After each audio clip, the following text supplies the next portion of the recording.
querida Júlia Zanata, já esteve conosco uma vez. Júlia, inclusive, disse a você na ocasião, minha avó materna é Alba Zanata, né? Nos deixou já há um tempo, é Alba Zanata.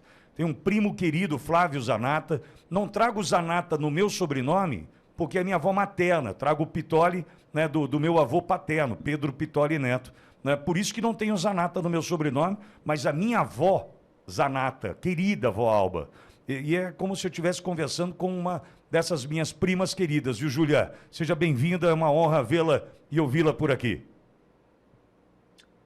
Bom dia, obrigada Alexandre Pitoli, né, como falou, Eduardo Borgo, obrigada por esse espaço aqui na rádio, nesse novo espaço de vocês, né, da Rádio Auriverde, porque já nos falamos diversas outras vezes, vocês têm feito um trabalho incrível de informar, de mostrar a realidade e têm ganhado cada vez mais audiência, né, daquelas pessoas que defendem aí a boa informação. Então, estou à disposição de vocês.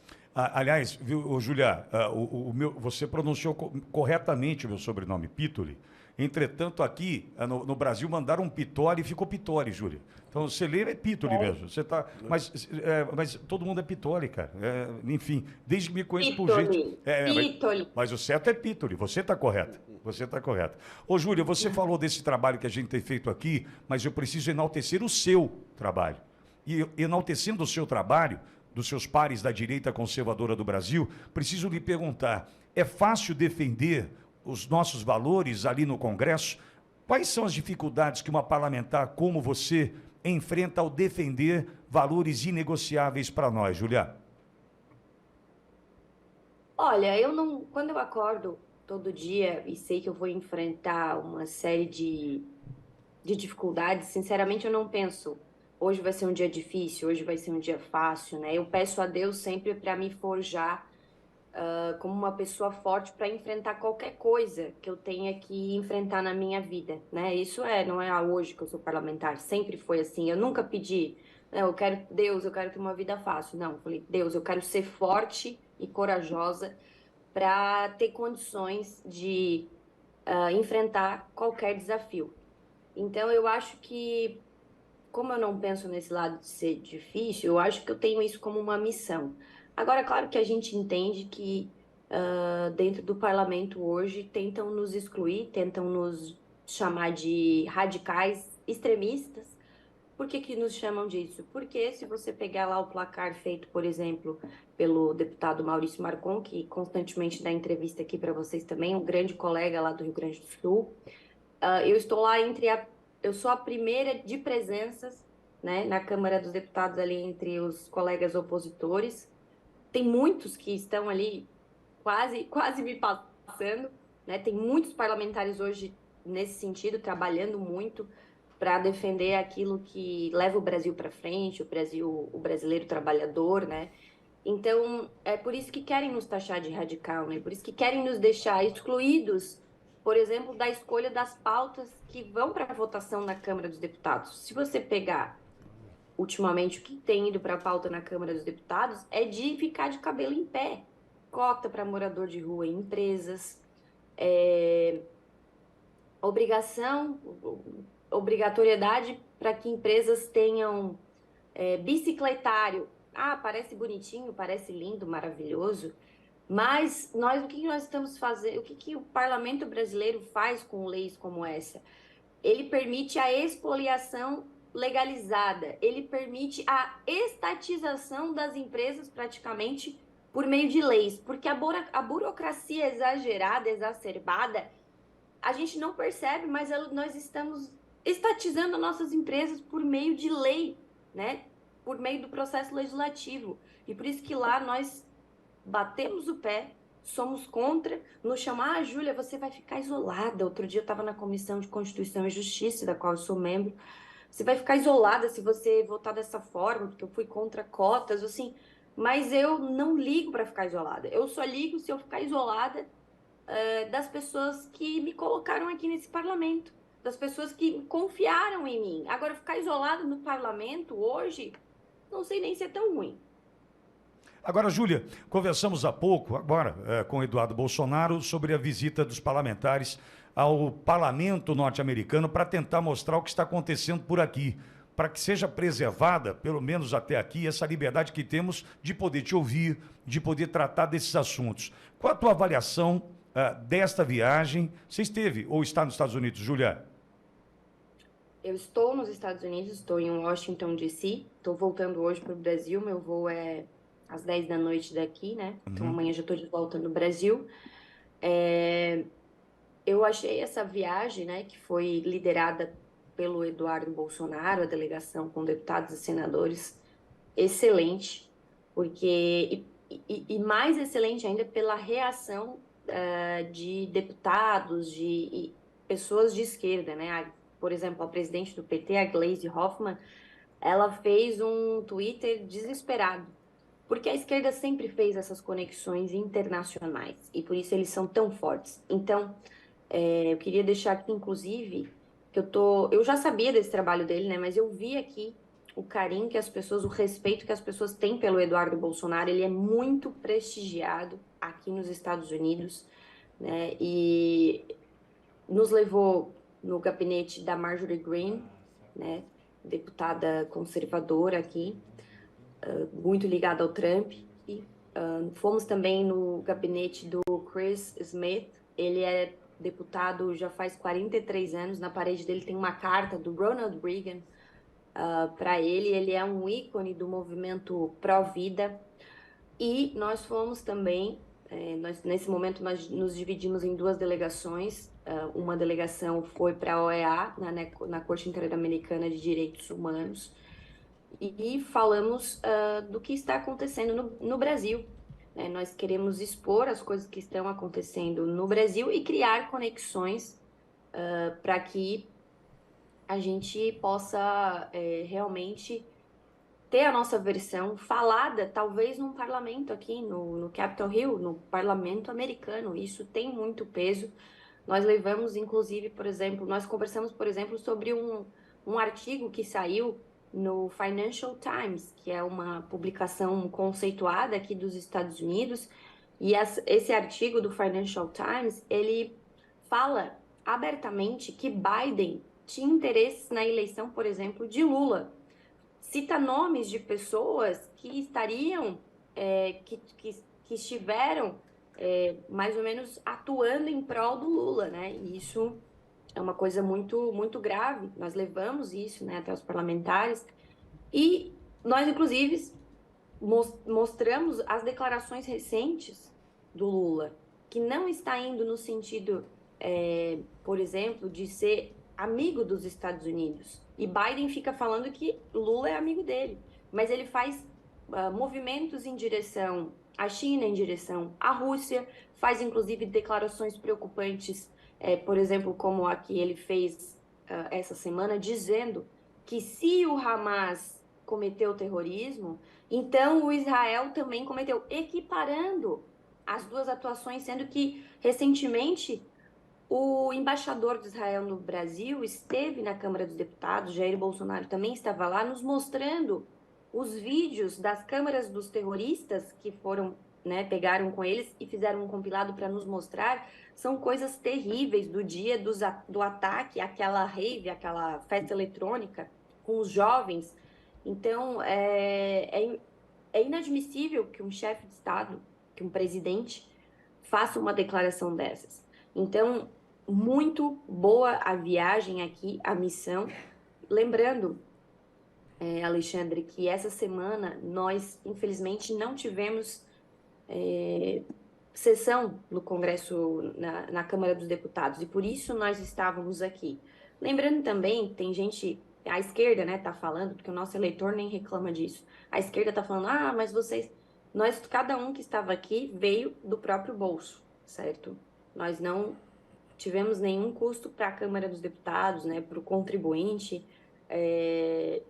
Então, estamos trabalhando, viemos num feriado, estamos trabalhando quando na Câmara dos Deputados não tem sessão. Perfeito. Júlia, aqui conosco o Eduardo Borgo. Até Borgo, porque, só um pouquinho, deixa eu te interromper. pois não? Até porque eu acho que tem outro dia um esquerdista foi lá me perguntar: ah, vocês estão aí com dinheiro público? Eu disse, não, não, não, dinheiro público para viagem, o Lula e a Janja já gastaram tudo, então não sobrou pra gente. Exatamente. Eduardo Borgo aqui, Júlia, é vereador em Bauru e nosso comentarista. Pois não, Borgo, Júlia Zanata na tua escuta. Bom dia, deputada. Parabéns pelo serviço. Prazer conversar com a senhora. Deputada, a gente sabe que essa esquerda, esquerda caviar, né? Na verdade, socialistas do capital alheio, né? Eles gostam de tirar férias na Europa, nos Estados Unidos. Eles não vão para Cuba, eles não vão para Venezuela, para Nicarágua. Eles gostam de ir mesmo para os Estados Unidos. Existe a possibilidade dessa esquerda que apoiou o Hamas no passado, deles perderem o visto americano? Olha, com toda certeza, porque eu penso que agora, daqui para frente, né, os Estados Unidos vai pegar firme nisso aí. Inclusive, a gente nota que aqui nos Estados Unidos a defesa de Israel é um negócio suprapartidário. Eu estava aqui num local muito frequentado por pessoas que trabalham no Capitol Hill, e aí tinha assessores de democratas, assessores de republicanos, e aí eu comecei a conversar. Inclusive, tinha um assessor da Nancy Pelosi, sabe? Aquela famosa por ser democrata aqui, né? E contra o Trump. E aí eles estavam falando, não, a questão de Israel aqui é uma questão suprapartidária. Inclusive o Biden, o próprio Biden, né, fez um discurso falando duramente, dizendo, ó, para que não fique dúvidas, nós estamos com Israel. Então eu acho que os americanos vão levar a sério essa questão de quem apoia terroristas. E podemos ver sim pessoas perderem o visto. Eu acho justo, porque os Estados Unidos têm todo o direito de proteger, né, a sua integridade. Julia, eu queria te ouvir sobre 15 de novembro. Embora vocês já estavam ou partindo para os Estados Unidos para representar o brasileiro injustiçado hoje, né, dessa justiça tão justiceira, né, nós tivemos manifestações. Tivemos manifestações Brasil afora. Na sequência, inclusive, vai conversar conosco o desembargador, doutor Sebastião Coelho, para falar das manifestações em Brasília e das pautas que precisamos escolher e eleger, né, para que tenhamos um objetivo, para que essas manifestações ganhem corpo, ganhem adesão e que a gente, de fato, demonstre que vencemos o medo. A tua avaliação deste momento da retomada das ruas, do brasileiro de verde e amarelo, de maneira ordeira e pacífica, voltando a lutar pelo Brasil. Como você avaliou as manifestações, Júlia? Olha, eu acompanhei pouco, né? Recebi alguns vídeos, mas na minha cidade, inclusive, a manifestação em Criciúma foi Marcha da Família. É, Senti ainda o povo um pouco acuado, um pouco tímido, um pouco com medo, né, de ir às ruas. Talvez não tanto com medo, sabe, Pitoli, mas com falta de esperança, né? Está judiado mesmo, está cansado, porque fomos muito às ruas nos últimos 4 anos no governo Bolsonaro e muitas pessoas acham que foram em vão. E eu sempre digo, não foi em vão. Se não tivéssemos ido às ruas nos últimos 4 anos, nos 4 anos de governo Bolsonaro, Bolsonaro teria sido empichado. Isso eu tenho certeza absoluta. Foi o povo que manteve Jair Bolsonaro no poder. Senão, todo o sistema teria se juntado, se ele não tivesse torcido, e derrubado ele. Então, nós cumprimos, sim, o nosso propósito de manter o nosso presidente lá. O que veio depois, claro, todo mundo ficou muito triste. Agora, nós temos que recuperar essa autoestima do brasileiro que está muito baixa, porque é triste de ver um presidente, né, que foi descondenado.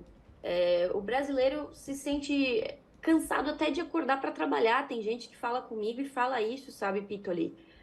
Eu não tenho vontade de investir mais R$ 1 no Brasil. A gente não sabe como vai ficar o futuro, essa insegurança jurídica, essa reforma. Tem gente, por exemplo, que com a reforma tributária quer vender as coisas e sair do país. Entendeu? Então, e pior, já tem até governador falando que para diminuir as perdas que teremos com a reforma tributária e vamos ter que aumentar o ICMS. Então, além de concentrar mais poder em dinheiro em Brasília, os caras ainda querem aumentar o ICMS. Isso é inadmissível, essa espoliação legalizada. Não podemos permitir. Então, acho que o brasileiro, pouco a pouco, vai recuperar. Eu acho que vai ter um momento que muita gente vai sair à rua. Até gente que talvez não... porque ele vai entender que a manifestação não é por um político, é por isso, por aquilo. É pelo Brasil, para que o nosso Brasil não caia numa venezuelização. Então, aos poucos, nós temos que ir recuperando isso com segurança, com unidade, com uma pauta bem definida, única, inclusive para que não possam, por exemplo, deixar margem para dizer que a gente está fazendo manifestações antidemocráticas, que na verdade nunca foi feito isso, né? Foi uma narrativa. Mas, enfim, nós temos que estar junto com o povo brasileiro, explicando para que ele recupere essa autoestima, como eu falei. Ô, Júlia, quero te convidar para estar mais vezes aqui com a gente, sabe por quê? Eu estou olhando o chat, você é muito querida. Teu trabalho é prestigiado. Tem muita gente de Criciúma falando, né, acho que a Estela, uma delas, né, a dona Estela aqui, falando do teu trabalho, né, reconhecendo a importância da tua luta. Eu desejo te ver mais vezes aqui com a gente, viu, Júlia? Com diário ou sem? Do jeito que você quiser. Eu não tenho essa opção, né? Mas você tem, né? Um dia eu vou aí pessoalmente e eu te dou uma tiara, tá, Pito?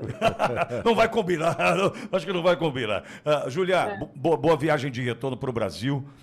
Parabéns pela tua luta, obrigado por lutar por nós. E pode ter certeza que é dessa forma que a gente vai fazer a diferença, inspirando outros, viu, Júlia? Diante da tua fala, da tua luta, da tua garra, dos teus pares, é assim que a gente tem que inspirar aqueles que estão de olho na gente, viu, Júlia? Obrigada, Pitoli, obrigada, Borgo, pela conversa também. E queria dizer para as pessoas que, por exemplo, na minha cidade, poucas pessoas foram na manifestação. Eu já estive em manifestação que tinha, em reuniões, por exemplo, para pedir apoio para mim, quando eu estava na minha caminhada, eu fui em reunião com 5, com 10, com 30, com 20, com 50, eu nunca olhei o número de pessoas, eu olhei e valorizei aqueles fiéis, aqueles verdadeiros que sempre estiveram ao meu lado. E assim a gente tem que seguir no nosso país. Tamo junto. Júlia, boa viagem de retorno para você. Valeu, abraço. Obrigado. Com Deus. Amém. Você também. Deputada Federal Júlia Zanata, de Santa Catarina, conversando conosco.